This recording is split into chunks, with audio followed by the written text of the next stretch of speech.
How do we understand the sacrifice on Calvary without falling into the penal substitution model? Because I guess my problem kind of is that we understand the sacrifice as an act of love, but like, what exactly is the act of love if he's not taking a punishment which is due to us? Okay, so the first thing I better do for folks who may not be aware is define what penal substitution is. Penal substitution is the idea that Christ substitutes himself in our place. That's the substitution part. And that in going to the cross, God the Father is literally punishing him.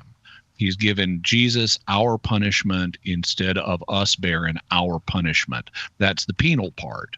So penal substitution is the idea that Christ is our substitute on the cross, and he receives punishment from God the Father in our place.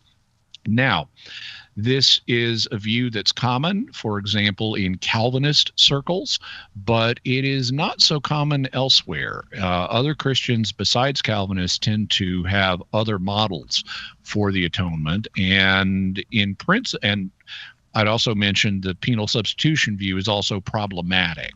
In the first place, because it has basically no foundation in Scripture. There's only one passage in Scripture that uses language that would be consistent with penal substitution. That's in Isaiah 53. But that passage is prophecy, and it's written in poetic language, so you can't take it too literally. The second problem is that penal substitution would involve manifest injustice on God's part. You cannot punish an innocent person. That is immoral to do.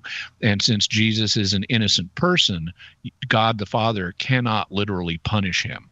So having said that, penal substitution is not commonly taught in Catholic circles. It's not commonly received by Catholic theologians, but there are lots of other models of how the atonement works. And the church has not been definitive about this model works and only it works.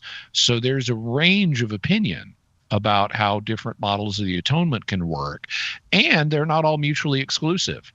Some of them, you can fit them together, and they may capture different aspects of the atonement as a rich event that incorporates aspects of multiple models. I'll need to probably finish this on the other side of the break, but to give you one example, and this is actually close to penal substitution, but without the penal part, is St. Anselm of Canterbury's view, which is known as vicarious substitution. So basically, Christ does substitute for us, but he's not being punished. Instead, he's paying a price. And so this relies on an economic model rather than a penal or punishment-based model. So by the virtue of the fact he's God incarnate, he's a being of infinite value, and so his death has infinite value, and he thus pays a price to God that's more than sufficient to compensate for the sins of the world because it has infinite value. So that's another way of conceptualizing what Jesus did. There are a lot of other models, though, and they are not mutually exclusive. Another very common model is the Christus Victor or Christ the Victor model, which it was popular among some early church fathers, that basically understands Christ's death as a triumph over the forces of darkness. There's a medical model where he provides spiritual healing for us via his death on the cross. And there are others yet, some of which are really newly proposed, and I'm only currently researching some of the newer ones. But I'll tell you what I think the key one is, and it's the sacrifice model. Jesus is presented to us multiple times in the New Testament as a sacrifice, including as the Passover lamb, which was sacrificed. And we're told in more than one occasion, Jesus is our Passover lamb. So I think that the best way to understand what Jesus did on the cross is in terms of a sacrifice.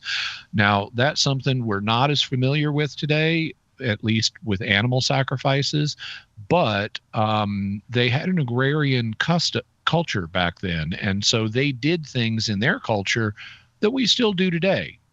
basically what a sacrifice is it's a gift. You give someone something in order to promote good relations. And whether it's you're meeting the person and you want to make a good impression, you may bring them a gift, or you just want to, bring them a gift just to be nice and foster good relations. Or maybe you messed up and you want to say, I'm sorry, and you give them a gift. Well, that's all a sacrifice is, because when you give someone a gift, you're sacrificing it. You no longer have the use of it because you've given the use of it to that other person. And the New Testament regularly depicts Jesus as our sacrifice.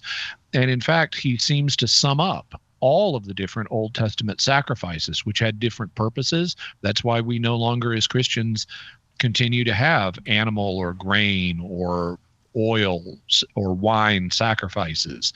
Because Jesus fulfilled all that. And the only sacrifice we have is, in a liturgical sense, is the sacrifice of the Mass, where Jesus represents himself to God. So I think that you can look at aspects of multiple models of the atonement without bringing in punishment as a literal element of it. But I think the most fundamental model that's presented to us in Scripture itself is the model of Jesus as our sacrifice. He offers his life to the Father as a gift in love in order to promote good relations between us and God and end that alienation that was between us and God.